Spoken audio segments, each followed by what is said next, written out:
menggemparkan dunia maya. Kenapa kamu nggak memandangku sedikit saja? Padahal aku sudah berusaha keras untuk menjadi perempuan yang sesuai harapanmu. Kamu pernah bilang padaku menginginkan pasangan yang salihah dan yang menutup auratnya. Aku sudah berusaha memenuhi semua itu.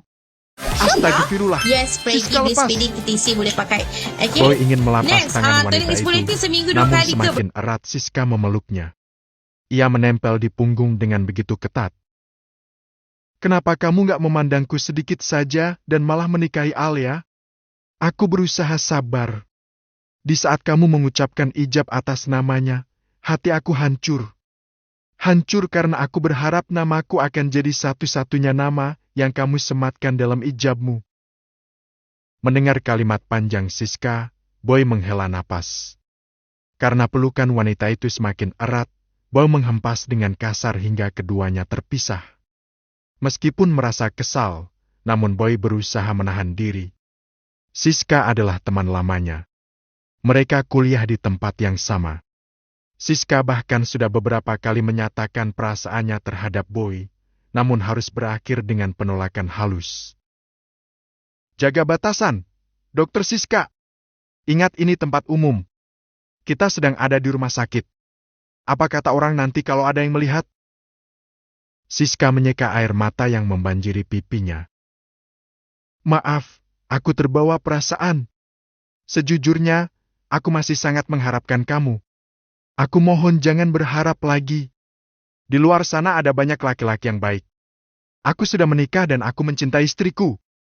Kenapa malah Alia yang menjadi pilihanmu? Bukankah dia jauh dari kriteriamu? Aku tahu aku nggak berhak menilai seseorang. Tapi, dia sama sekali nggak memenuhi kriteria yang pernah kamu katakan padaku. Memenuhi atau tidak, dia tetap istriku. Tolong, sis. Jangan buat aku menjauhimu. Wanita itu menggeleng cepat. Maju mendekat, tetapi Boy lagi-lagi memberi jarak. Aku tahu kondisi Alia. Dia sudah ceritakan padaku dan dia berharap aku menemani kamu jika terjadi sesuatu padanya. Aku akan menunggu. Kita akan bersama-sama menemani Alia di hari-hari terakhirnya. Maaf, Siska, sepertinya pembicaraan ini semakin tidak masuk akal. Boy melangkah meninggalkan wanita cantik itu seorang diri. Melangkah cepat menuju ruangan Dr. Faisal. Ketika memasuki ruangan, sang dokter senior tersebut langsung menyambut. Boy menyerahkan rekam medis Alia ke hadapan sang dokter. Sebelumnya, pasien melakukan pemeriksaan di sebuah laboratorium, lalu diarahkan ke beberapa dokter dan dia memilih saya. Boy mengangguk. Benar, dok. Istri saya sudah memberitahu semalam. Beliau sempat berkonsultasi, saya menyarankan untuk melakukan pemeriksaan. Tapi, pasien minta waktu, katanya belum siap. Akhirnya kami membuat janji untuk melakukan pemeriksaan lanjutan, tapi setelah itu pasien tidak pernah datang lagi. Papar sang dokter menceritakan sedikit tentang pertemuan pertamanya dengan Alia. Boy mengangguk paham. Saya juga sudah membujuknya untuk melakukan pemeriksaan lebih lanjut. Dia menolak, alasannya sama juga. Belum siap. Boy tidak ingin memaksa karena takut hal tersebut akan memengaruhi mental istrinya. Sementara kesehatan mental akan memengaruhi proses pengobatan. Stres bahkan dapat memicu kondisi yang jauh lebih buruk. Saya mengerti. Memang butuh kesiapan untuk menjalani pengobatan. Terutama kemoterapi. Sang dokter meraih map dan menjelaskan tentang kondisi Alia menurut hasil pemeriksaan tersebut. Bahkan sel kanker sudah menyebar ke beberapa titik. Boy pun menjelaskan beberapa gejala yang dialami Alia.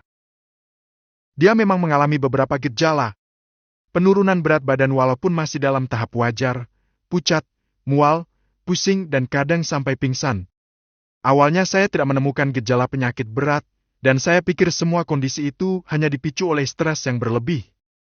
Seharusnya gejalanya memang sudah terlihat sejak memasuki tahap awal, bukan? Jadi, apa langkah selanjutnya yang harus dilakukan? Boy menatap sang dokter penuh harap. Saya menyarankan menjalani beberapa pemeriksaan lagi untuk melakukan langkah apa yang akan diambil. Saya belum bisa bicara banyak karena pasien belum melakukan pemeriksaan lagi. Boy mengangguk. Baik, Dok. Saya akan bicara dengannya lagi. Setelah berbicara dengan dokter, Boy berpamitan. Ia menuju mushala untuk menenangkan hati yang sedang dipenuhi keresahan. Siapa yang bisa tenang saat orang yang dikasihi sedang berada dalam kondisi sulit, bahkan kondisi yang mengancam jiwa? Satu-satunya yang bisa ia lakukan hanya berdoa, memohon keselamatan untuk istrinya.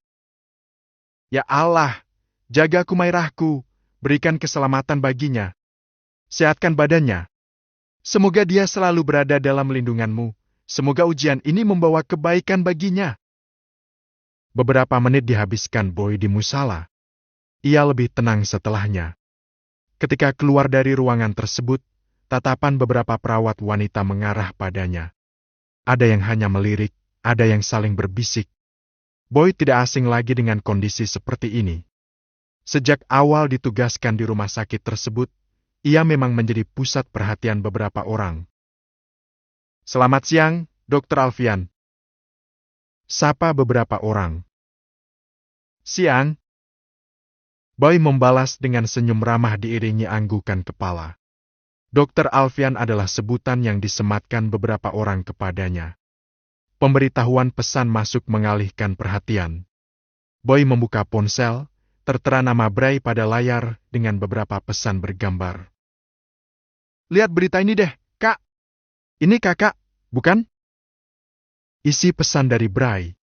Dahi berkerut, Boy membaca beberapa berita dan melihat video singkat berdurasi 10 detik yang dikirim adiknya. Potongan video yang tersebar di sosial media dengan judul "Dua dokter kedapatan bermesraan di rumah sakit" itu berhasil menggemparkan jagat maya. Bahkan video yang disebar kurang dari 1 jam lalu itu telah berhasil mendapat ribuan komentar. Belum lagi tagar dengan menyebut nama Dr. Boy Alfiano dan juga Dr. Siska berikut nama rumah sakit ikut menjadi trending di sosial media. Astagfirullah, apa-apaan ini? Boy menatap layar ponsel dengan geram. Namun, ia tak lantas panik. Joe adalah nama pertama yang terpikir untuk dihubungi. Ia meneruskan pesan dari Bray ke ponsel Joe. Iya, Boy. Ucap Joe begitu panggilan terhubung. Om Joe, maaf ganggu waktunya, aku butuh bantuan. Ya, Om barusan lihat pesan yang kamu kirim. Bagaimana bisa ada video seperti itu? Keadaannya nggak seperti yang ditulis dalam berita, Om, ini fitnah. Oke, Om percaya, Nak. Tenanglah. Aku bantuan Om untuk menyelidiki sumber videonya dari mana. Baiklah.